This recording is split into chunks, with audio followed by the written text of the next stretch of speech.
સુરત મહાનગરપાલિકા દ્વારા પાલતુ શ્વાનના ફરજિયાત રજીસ્ટ્રેશન અને લાયસન્સ માટેના નવા નિયમોએ શહેરના ડોગ લવર્સમાં ભારે રોષ જગાવ્યો છે।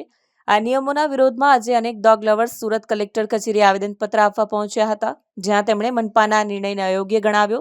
ખાસ કરીને એક ઘરમાં એકથી વધુ પાલતુ શ્વાન રાખી શકાશે નહીં તેવા નિયમ સામે ભારે વિરોધ જોવા મળ્યો હતો।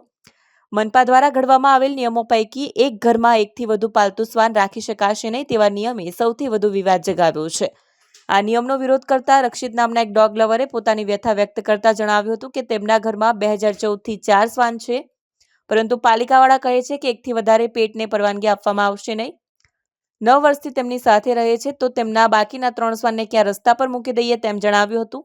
નાગરિકોની સુરક્ષા અને પાલતુ પ્રાણીઓ સંબંધિત સમસ્યાઓના નિવારણ માટે સુરત પાલિકાએ પાલતુ શ્વાન રાખવા માટે લાયસન્સ ફરજિયાત બનાવવાની અત્યાર સુધીની સૌથી મોટી કાર્યવાહી હાથ ધરી છે। પાલિકાના માર્કેટ ડિપાર્ટમેન્ટ દ્વારા આ અંગેના નિયમો ઘડવામાં આવ્યા છે અને ફોર્મ પણ બહાર પાડવામાં આવ્યા છે। જો કે આ નિયમોની અમલવારી પહેલા જ તેનો વ્યાપક વિરોધ શરૂ થઈ ગયો છે। નોંધનીય છે કે અમદાવાદમાં પાલતુ શ્વાન કરડવાથી એક બાળકનું કરુણ મોત થયા બાદ સુરત મહાનગરપાલિકાનું તંત્ર હરકતમાં આવ્યું છે। મારું નામ અંતિમા પવાર છે।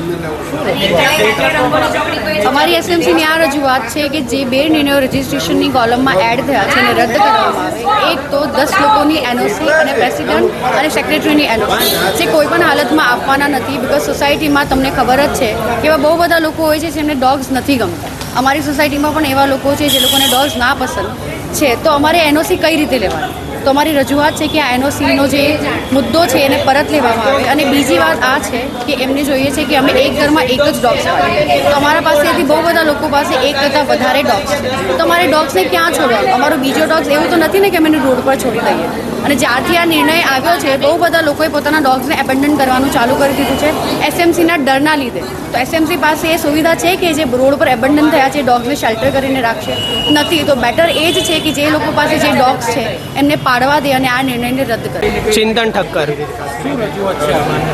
મારી રજૂઆત એ છે સરકાર સામે, એસએમસી સામે, કે અમે રજિસ્ટ્રેશન કરવા રેડી છીએ, પણ એ 10 લોકોનું જે એનઓસી કહે છે રાઈટ, એ પોસિબલ નથી થવાનું। અને અગર સરકાર એ જબરદસ્તી રાખે છે કે નહીં એનઓસી ફરજિયાત છે, તો હું એસએમસીને એ જણાવવા માંગુ છું કે જે સ્ટ્રીટ ડોગ્સ છે સુરતમાં અત્યારે હાલ, તો એ લોકોની 10 લોકો એનઓસી કોણ આપશે? કે એ સ્ટ્રીટ ડોગ્સની એનઓસી કેમ નથી કરવામાં આવતી? રાઈટ।